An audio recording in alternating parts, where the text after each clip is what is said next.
In this video, I'm going to give you an update on the 5G fiasco, lost or misleading episode, where we featured what Councillor King, the leader of Colchester Council, had to say regarding our concerns over 5G that Karina put to him, both in writing and in person. But before we get to Councillor King's reaction to that video and the formal complaint that's been put in against him regarding misleading the council with what he said, as we have so many new viewers, I'm going to give you the fastest recap I physically can to get you all up to speed. In February of this year, Karina Cooper went into the scrutiny panel at the council to inform them of fraudulent 5G documentation that had been put and accepted in planning applications. She informed them that this has been happening up and down the country, that companies had been putting on the names of companies that have been dissolved on the declarations of conformity. And those are certificates where telecoms communications companies say that they are following the NERC guidelines. Now, we'll get into exactly what NERC are, because we haven't really gone into who NERC are in previous videos. Now, everybody denied there could possibly be any fraud and that they weren't doing anything wrong. Not satisfied by this, Karina went back again to full council to express her concerns and give more information. Now, at this point, Councillor King said he would write to her, and good to his word, he did, saying he did not accept there was fraud and that if she had evidence of such, she was to provide it. Once Karina had provided Councillor King with all the evidence that he asked for, he responded by completely ignoring all of that evidence and going off at a tangent that she had not asked about. Needless to say, Karina was not happy with this. She emailed back, pinning him down to all the things he hadn't answered in the previous email. This email stream went on for about 8 emails, and if you wish to read it for yourself, there's a link to it in the description below. Councillor King was shown an example from the Colchester Council Planning Portal, where it clearly showed the declaration of conformity used a company's name that is dissolved, so therefore has no liability. Now, Councillor King said he did not accept Karina's concerns over the safety of 5G, so she sent him a whole load of information regarding safety of non-ionising radiation, of which there have been a lot of studies done. In Karina's very first email, she pointed out to Councillor King that nowhere in the NERC guidelines does it say the technology is safe. It merely says unlikely to cause harm. It excludes anyone with metal in their body. It ends with Councillor King requesting that Karina does not email him again on this subject unless she has something brand new. So she couldn't email him, she went back to full council. And what she said can be seen in the video Lost and Misleading. So there you go, you're up to speed now. Now, our friends at the Peacekeepers, Lance and Brian, actually had a meeting with Councillor King on an entirely different subject a couple of weeks or so ago, and he mentioned to them that he was very displeased with the video because of the abridged footage I have used. I'm a little puzzled by this because I only removed one sentence from when he started talking about 5G. So, in the interests of fairness and transparency, I'm going to play from when he started talking about 5G completely unedited, and we'll see if the keen-eyed amongst you can spot the single sentence I removed from the original video. Don't worry, it doesn't go on for long. On your wider points around a 5G, I'll just say yet again, we have investigated, officers have investigated at some length. They have shared with you and your colleagues the findings that they have. We simply put, don't see a fraud, we don't see a failure of duty by the council, and we don't see the health risks you describe. That's not to be dismissive of what might in time be found. The point that was made by officers is still true, that if the evidence changes, then the views of members should change as well.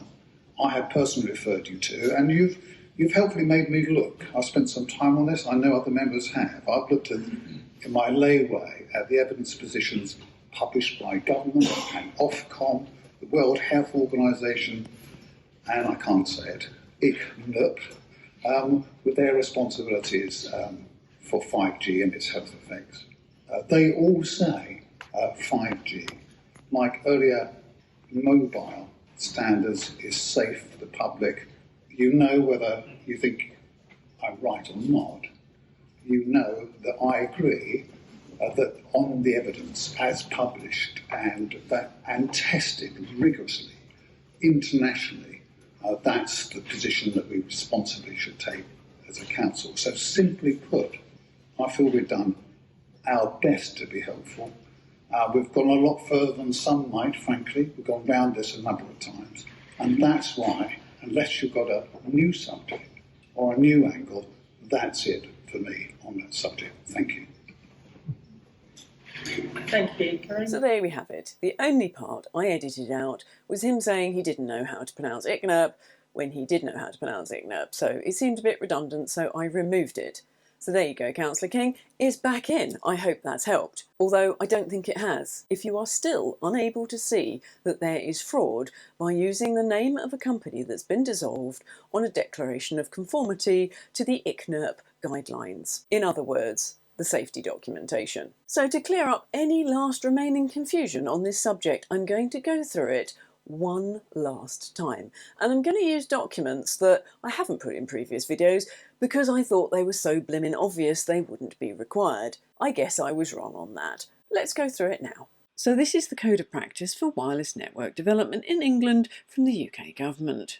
Their legal framework starts on page 3, where they make it clear operators should adhere to the guidance set out under the Code of Practice for the Electronic Communications Code. Now, this Code of Practice requires that operators will provide a range of supporting information with their planning applications, including the Supplementary Information Template and ICNIRP Declaration, and they give an example of this on page 38. Name and address of lead operator. So, the example that we sent to Councillor King, case 232030, if we look at their declaration of conformity, is from 3 UK Limited. Now, let's see if it matches the government guidelines. Are they the lead operator? According to the site-specific supplementary information, no, they are not. H3G are. Now, when you look up H3G, they are also a dissolved company. So here's what Councillor King has to say on that. We had no dealings with H3G and 3UK dissolved. He acknowledges they're dissolved, but note that H3G Limited is an abbreviation for Atkinson 3G Limited, which is very much alive. A real company trading also as 3, the mobile network operator. Any applications from them accordingly have come from an absolutely bona fide company, are handling then following legislations and the guidelines of Ofcom. But before we get on to Ofcom, we can see that the lead operator is Atkinson. Now, you're also meant to put the name and address, etc., date, and it is meant to be signed. So here is the declaration of conformity that Colchester Council accepted, and it does have the name on here, but no signature. So right there, we've got a problem. But anyway, let's go back to Councillor King's argument that they are following legislations and guidelines from Ofcom. Now, Ofcom don't just let anyone make up their own certificates. No, you have to be on their special list. So, let's see if Councillor King is correct in his assertion that trading as 3. Now, under normal circumstances, a trading name is not allowed to have limited in it because it is confusing with limited companies. But anyway, let's humour Councillor King and see if 3 is on their list. So we're doing numerical. No, 3 is not there. And how about here? No, I'm not seeing the word 3. No, it's not there. So if the council had been doing their job correctly, they would have immediately spotted that this company, regardless of whether that's a trading name or it's clearly not because it says limited, that company is not on the Ofcom list. So therefore, if they're following the government guidelines, they should not be accepting that safety declaration. Atkinson 3 UK Limited is on there. Their abbreviation isn't, but the main company is on there. So they are the lead operator and it should have been their name on the declaration of conformity. Anything else is invalid and unlawful. So I am surprised, Councillor King, you cannot see the failure of duty here. 3 UK Limited is not a trading name. It's a dissolved company. It's got about as much life in it as a parrot from a Monty Python sketch. And no, it's not resting. It has been dissolved. It is defunct. So if you're going to continue to cling to this ridiculous argument, then please get it in writing from Ofcom that using the name 3 UK Limited is absolutely fine.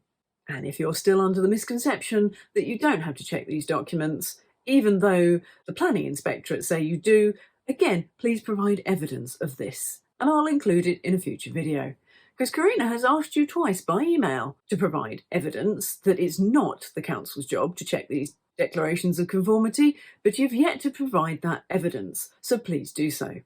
Incidentally, NERC say that it's not down to them to check the certificates, and that if you have any questions about certificates, you should go to Ofcom.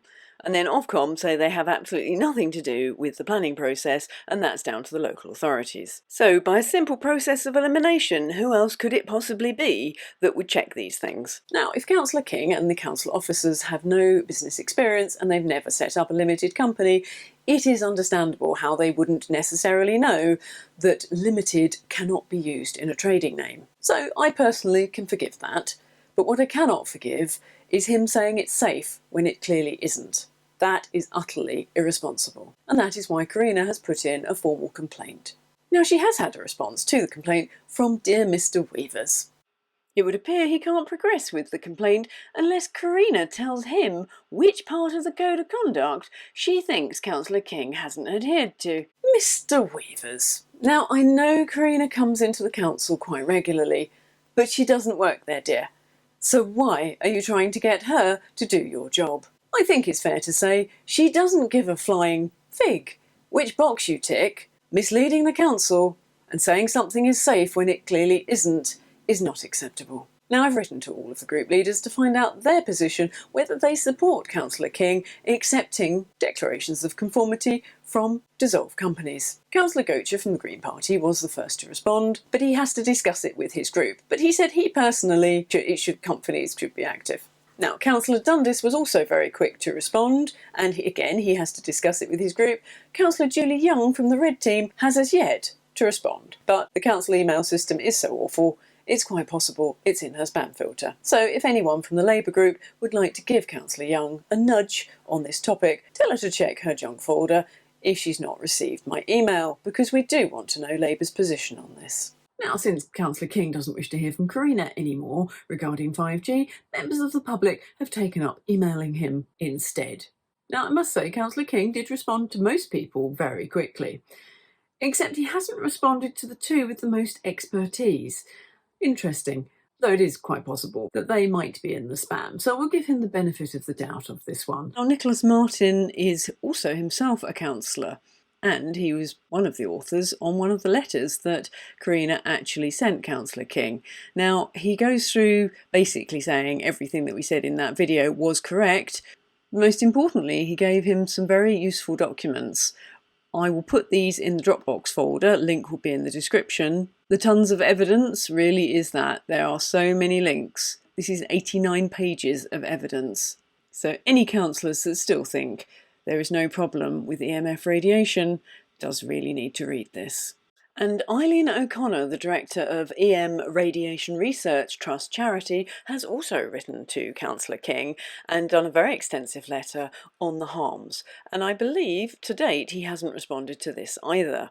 So again, check your spam filter, Councillor King, because this is an important email to read. Now, Councillor King did respond quite quickly to the email asking the question in the title, "Are you an idiot?" And he cut and pasted what he'd written to Karina. And in that exchange, he let it be known that he didn't like the clips I'd used. Well, we've rectified that in this video. The sentence I took out is now back. It's deeply sarcastic, of course, not nice, and not a fair return on my and other efforts to be constructive. But I can do little about that. I don't think constructive is quite the word I would use. For example, when you wrote back to Karina after she'd sent you all the evidence of the fraud that you had asked for, completely ignoring all of that evidence and then going off at a bizarre tangent to send her certificates from Nokia, a company she'd never mentioned. And the addresses on those certificates were for Finland and Florida. We have put that full email exchange in the Dropbox folder so people can read it for themselves and make up their own mind. And as for fairness, you have stated in full council that this technology is safe when it isn't. Is that fair? So if it takes a little bit of sarcasm to slice through this sophistry, then so be it. And as for there's nothing you can do about it, actually there is. Don't give me anything to be sarcastic about. i.e., do your job properly. And stop with all of this nonsense. It's like when you see those small children absolutely covered in ice cream from head to toe. It's just dripping off them and their clothes, and they deny all knowledge of having been near ice cream. So yes, I think that warrants a bit of sarcasm. Now, you may well have had some very poor information from council officers, but even so, at the end of the day, it's been your judgment call as to how you handle this. And even if you know nothing about everything, surely it's obvious one does need to get the right names on important paperwork. It would have been so easy for you to say, I don't agree with you over your concerns of 5G, but we will make sure that all future declarations of conformity are correct. That's all you had to do, and you'd have had a video singing your praises. So what on earth were you thinking to go down this route? And believe it or not, I don't actually want to be spending my spare time making videos about councils, sarcastic or otherwise. But how else do we get through? We've written to you, we've come in, and you are putting people's health at risk. So there's a clip coming up in this video very soon that you really do need to watch. It's from a thermal radiation expert with 48 years experience. He talks about the difference in testing between the industry-sponsored safety tests and those done by scientists outside of the industry, and it is very important that you watch this clip. And perhaps then you will start to understand why so many people are speaking out about 5G and other EMFs. You're not considering all the available evidence, and 5G being rolled out everywhere could have very detrimental effects. And Karina is a parent. She is never ever going to let this go, and for good reason. Now, I'm just going to very quickly read you some of this article from someone who suffers from electrohypersensitivity very badly. The lady's name is Sue Atkinson, and she says, I became EHS and MCS, that's electrohypersensitivity and multiple chemical sensitivity, and also light sensitive after a fall 7 years ago when I broke my arm and banged my head. In the winter of that same year, 2017, I became aware that I was unable to tolerate heating from the electric economy 7 heaters that I'd previously used for 27 years. I noticed symptoms of migraine, often very bad migraines, and experienced heart palpitations, difficulty breathing, and feeling like my airways were closing up, as well as trembling and a strong smell of smoke. I felt I was being poisoned. The year after, I was diagnosed with electrohypersensitivity syndrome by an NHS headache specialist. Within this diagnosis, it states that I'm on a hair trigger constantly from extremely low frequencies, which includes all electrical appliances and technologies such as mobile phones, Wi-Fi signals, and chemicals, which collectively were making me sick.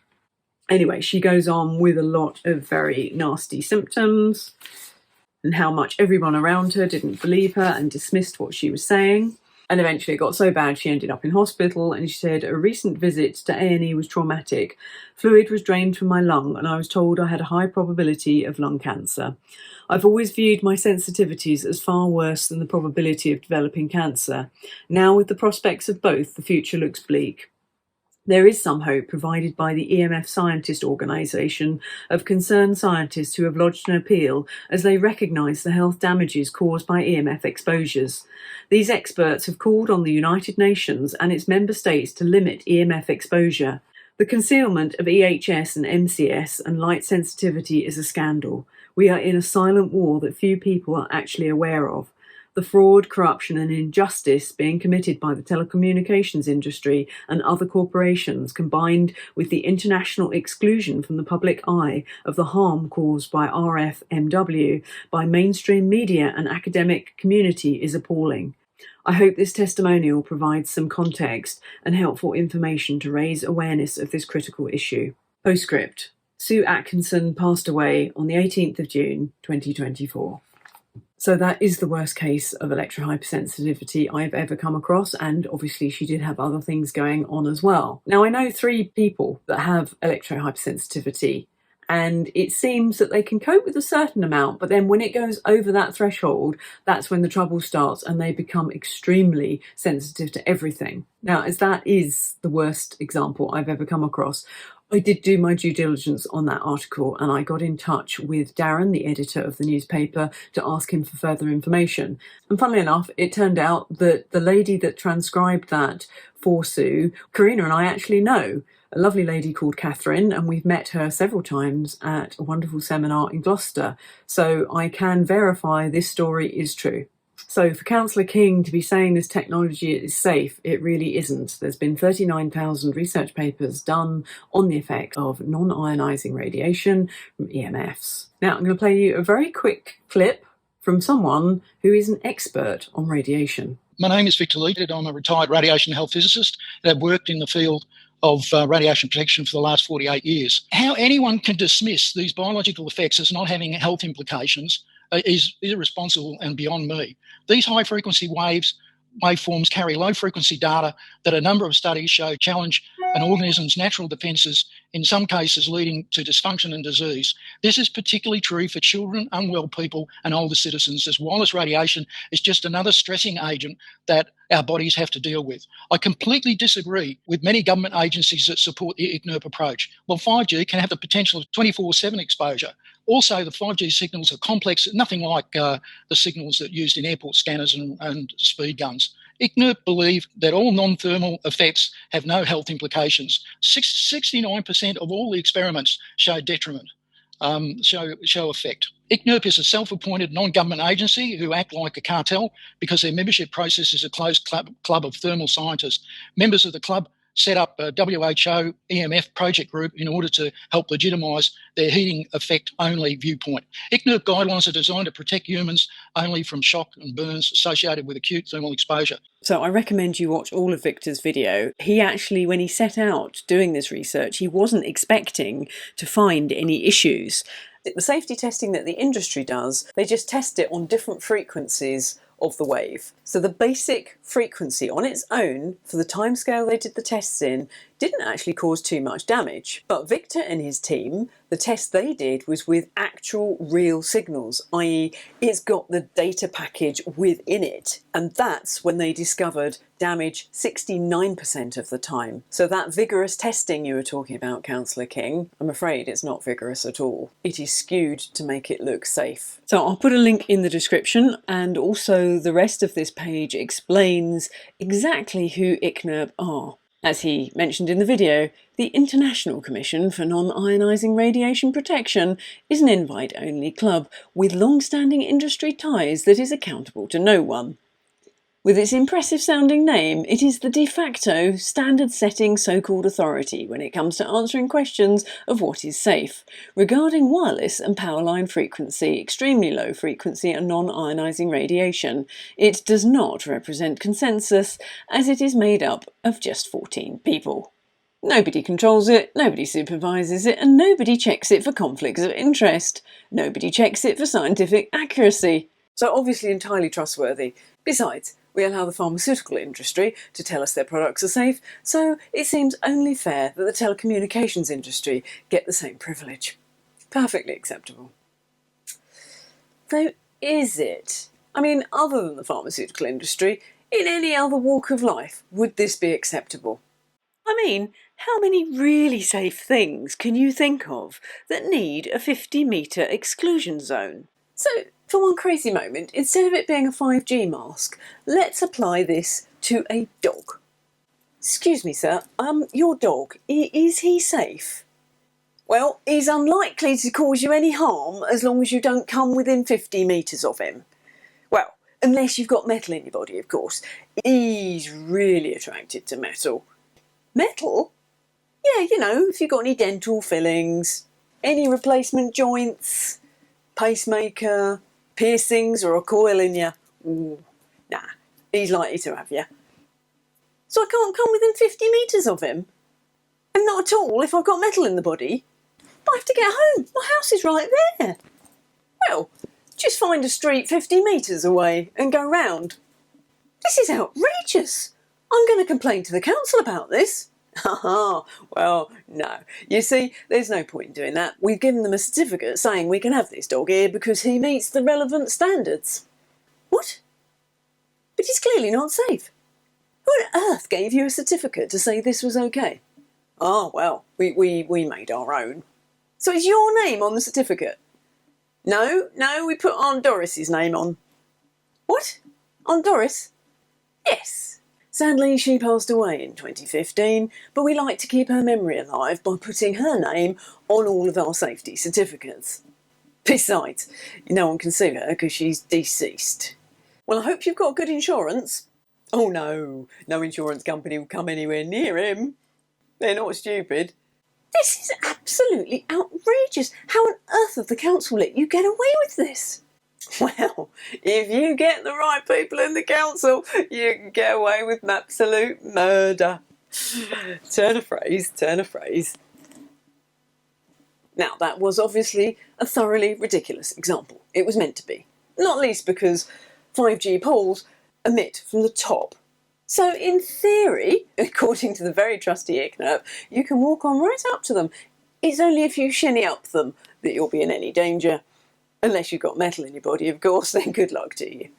And please also note that exclusion zones can and do vary depending on the power output. So we do have very serious concerns over the safety of this. And in one of Karina's emails, she asked you why 5G was necessary, because for the average householder it isn't required.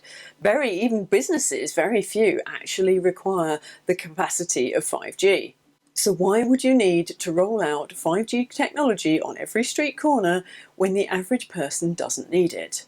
The answer to that is in the documentation that's in your own planning portal. Just in case no one's read it, take a look at this. So according to this document, 5G is a truly transformational technology that will provide the underlying wireless infrastructure to support a host of new applications, such as connected cars, virtual and augmented reality, and the foundations for emerging smart city and Internet of Things technologies. Oh dear, clearly they haven't got the memo that smart cities are a conspiracy theory. Oh well, never mind. Goes on to say how much faster it is. This would mean you could download an HD movie in 10 seconds, as opposed to 10 minutes. But you can't watch it in 10 seconds, can you? So does it matter if it takes 10 minutes? Anyway, greater capacity. It will cope with the rapidly increasing data demands of customers today, but the growth of high-demand applications being planned for the future. Now, they haven't told you what they've got planned, have they? Well, you do need to look into that. But we'll get to that later. So when it comes to so-called progress, people always concentrate on what they think they're going to get from this new technology. But do any of you actually take the time to look at what we will lose? Autonomous vehicles, which need 5G, have already been designed. That puts a whole industry of drivers out of work. AI is already replacing so many industries, creative things we didn't anticipate AI being able to do. And then there's blockchain technology, which I've studied in depth. And there's an awful lot more to it than digital currencies. When you look into smart contracts and what they can do, we're going to be taking away so many jobs and industries. And then what do people do with themselves? How do they earn a living? And all this technology is being rolled out without any proper discussion. AI is way more advanced than most people realise. In fact, it's writing its own code, so even the programmers have made themselves redundant by creating AI, perversely. But where does it go? Now, I have nothing against technological advancement, but it shouldn't just be rolled out and implemented. We should get to choose how we want the future to be, not just have it thrust upon us. And when you really study it, the intended consequences of it are really quite alarming, let alone the unintended consequences. I mean, a few years ago, did any of you picture there would come a day where you couldn't park your car unless you had one of these and a car parking app on it? Already, the elderly are being excluded from using certain car parks because they don't have one of these. And that's a tiny example. We are basically creating machines and programs that have the capacity to process data at a terrific rate, a rate we cannot keep up with. And while they're not sentient intelligence, for all intents and purposes, they're going to be much more intelligent than we are. When you combine AI with blockchain technology, we're making ourselves redundant very quickly. So is that really progress? As Elon Musk says, AI is getting better and better. So even in a benign scenario, we're kind of left behind. You know, we're not along for the ride. We're just too dumb. Right. So how do you go along for the ride? So if you can't beat them, join them. And he's absolutely right. We'll be left behind unless we have that technology. Don't worry, you don't have to have a piece of skull removed and a chip inserted in your brain. No, it will be completely voluntary because we do live in a consent-based system. Thank goodness for that. It is just that your bank account won't work and you won't be able to buy food without it.